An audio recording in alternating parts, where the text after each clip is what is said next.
Soy el doctor Silvestre Villegas Revueltas, investigador del Instituto de Investigaciones Históricas de la UNAM.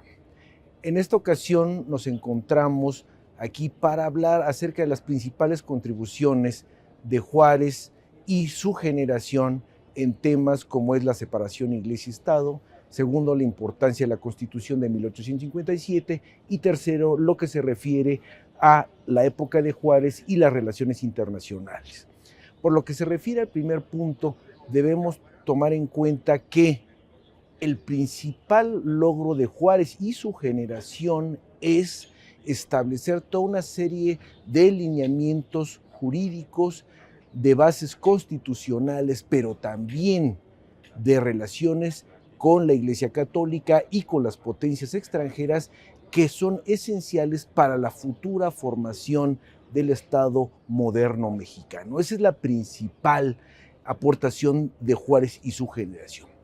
Por lo que se refiere a esta relación entre el poder civil y el poder de la Iglesia Católica en México, son varias etapas que responden a diversos ordenamientos legales. El primero se refiere a la Ley de Administración de Justicia o Ley Juárez de noviembre de 1855, donde se plantea el límite en relación a los fueros que tenían militares y eclesiásticos en asuntos del orden civil.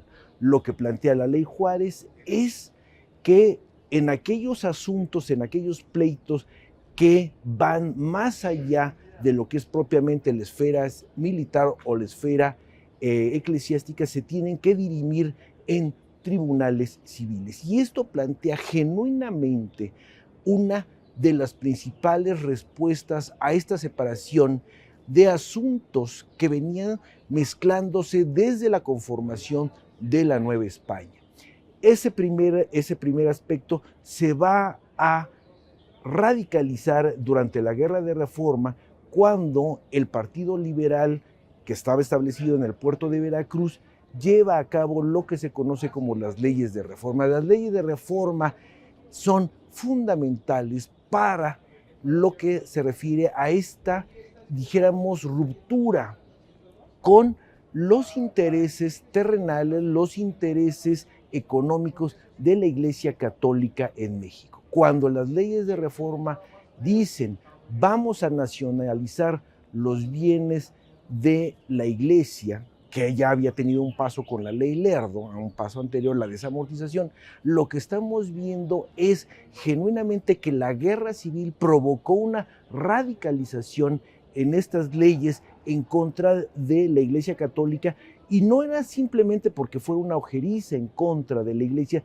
sino porque la Iglesia Católica había prestado dinero a la causa conservadora encabezada por los generales Félix Zuluaga y Miguel Miramón, y entonces no se nos debe olvidar que esas leyes expedidas en Veracruz se plantean desde un punto de vista de guerra civil. O sea, no es solamente el tema, dijéramos, de Estado e Iglesia, sino es Estado e Iglesia en medio de una guerra civil. Finalmente, esa conflictiva relación va a moderarse cuando el Partido Liberal triunfa sobre la aventura francesa en México y el fusilamiento de Maximiliano. Ahí se da Juárez perfectamente cuenta que si no quiere que la guerra civil continúe, se debe dar genuinamente la separación de los asuntos civiles de los asuntos eclesiásticos. Y en ese sentido es un orden que va a prevalecer entre 1867 hasta 1993. Esa separación le conviene a los gobiernos mexicanos, pero también le conviene a la jerarquía eclesiástica católica, porque lo que nosotros estamos viendo es que los asuntos de la administración interna de la Iglesia, como es el cobro por misas de difuntos, por bautizos, por bodas, son genuinamente asuntos que le competen a la administración interna de la Iglesia. Por lo que se refiere a la Constitución, que es el segundo tema que estamos abordando en esta cápsula, No se nos debe olvidar que estamos inmersos a partir de la Constitución de 1824, la que sigue de 1836, los cambios constitucionales de 41-42 y finalmente la Constitución de 1857, en la maduración de un proyecto que tiene como fin último la conformación, el establecimiento de un Estado nacional mexicano.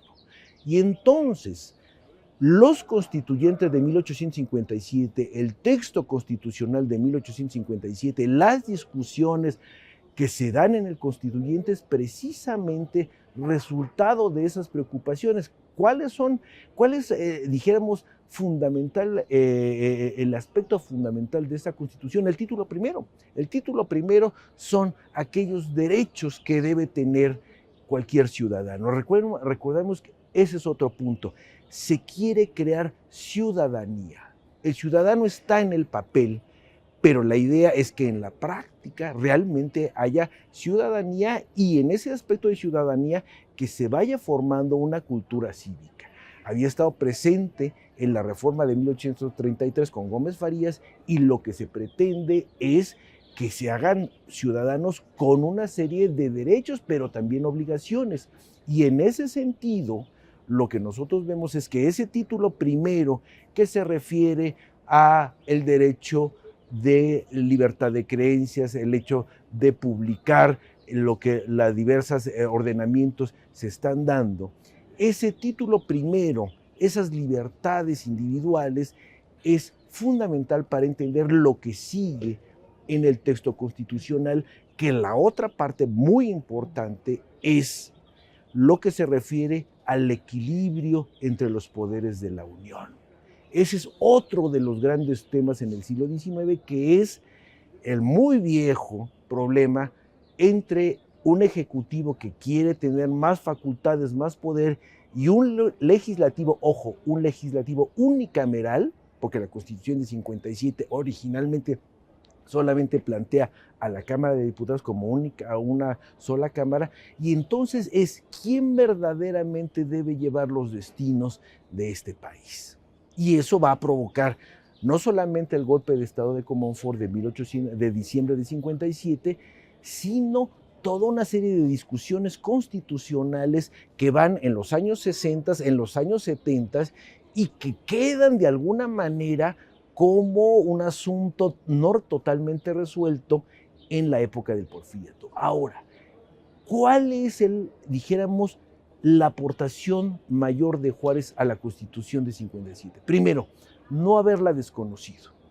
Desconocer la Constitución, el resultado fue la Guerra Civil. Y entonces, desde enero de 1858 en adelante, la Constitución es bandera política y es una bandera de una causa que es el liberalismo triunfante en la etapa de la Guerra de Reforma y lo que se refiere a la causa republicana durante el tiempo de la intervención francesa.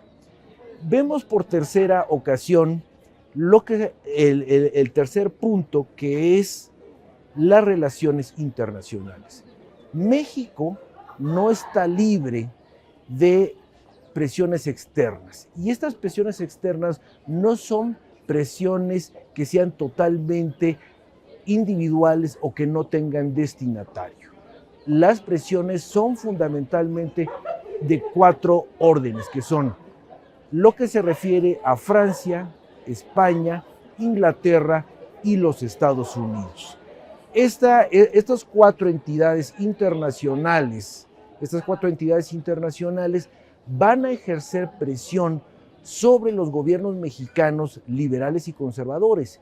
Y lo interesante de la etapa juarista es que durante la Guerra de Reforma, el gobierno de Juárez logra el reconocimiento por parte del gobierno de los Estados Unidos, y ese reconocimiento le sirve al gobierno de Juárez para derrotar a los ejércitos conservadores. Ese es el primero. Pero curiosamente,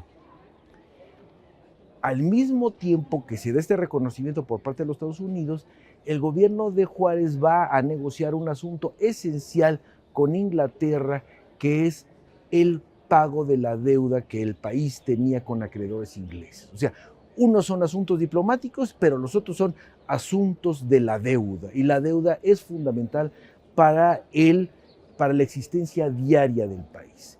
Y entonces, durante la siguiente etapa, que es el imperio de Maximiliano, lo importante que se refiere a Juárez es cómo vamos a negociar cuando una de las principales potencias de aquel momento, que es el Segundo Imperio Francés, encabezado por Napoleón III, es una potencia que ha invadido la totalidad del territorio nacional.